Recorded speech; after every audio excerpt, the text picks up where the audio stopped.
Most residents of Newtown and Wellington in the Boerland have heeded the call to evacuate their homes after heavy rains lashed the Western Cape this week. The Drakenstein municipality has urged those who have left their homes to stay with family and friends.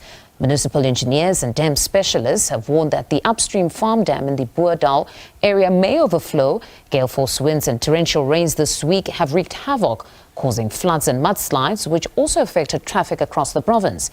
Cape Town officials say several roads in the city remain closed, while in George, heavy winds and rain have resulted in widespread blackouts, damaged electrical lines and uprooted trees. All right, joining us to discuss this further is Western Cape Disaster Management Chief Colin Dinier. Good afternoon, Mr. Dinier, or rather good evening, Mr. Dinier. Reports indicate that over 15,000 people have been impacted by the adverse weather. Can you share the very latest figures on the number of those impacted and the extent of the damage this evening? Good evening, Fundi. So it's actually not as low as that. It's actually significantly higher. So we are around 96,000 people.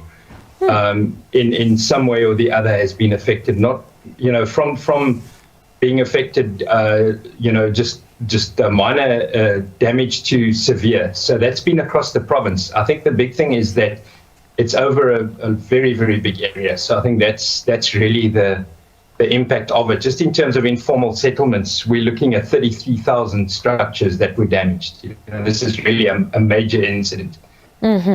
Are you coping, though, with the distress calls then? Because there's also the issue of the roads that are flooded. There are trees even there that would hamper even the response time. Yes, so I think firstly we've got to realize that this is a very large incident. It's many people have been saying that have been in this area for many years that this is one of the biggest incidents they've ever seen. But it's a multi-sectoral approach, and I think the important thing was we really prepared for this. When we got the warnings last Thursday, we immediately set up a very large response, which we put in place. And so, although the incident is big, we have got resources that are responding to the various incidents across the province, and it's everything from rescue work that's being done to humanitarian work, and then also our roads, our infrastructure people have come in. The city has been sending units out all over to pump water, to open drains. There's just so many things that have to be happening. We've got Eskom in our disaster center. They are responding to a number, thousands of incidents at the same time and reporting back.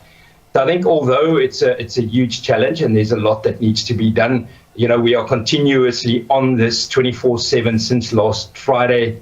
And, the resources are there, and we're trying to get to every incident that we can. And then the calls for evacuations. We know now that residents of Newtown and Wellington have been urged to evacuate. How is that process coming along, and are you assisting or able to even assist?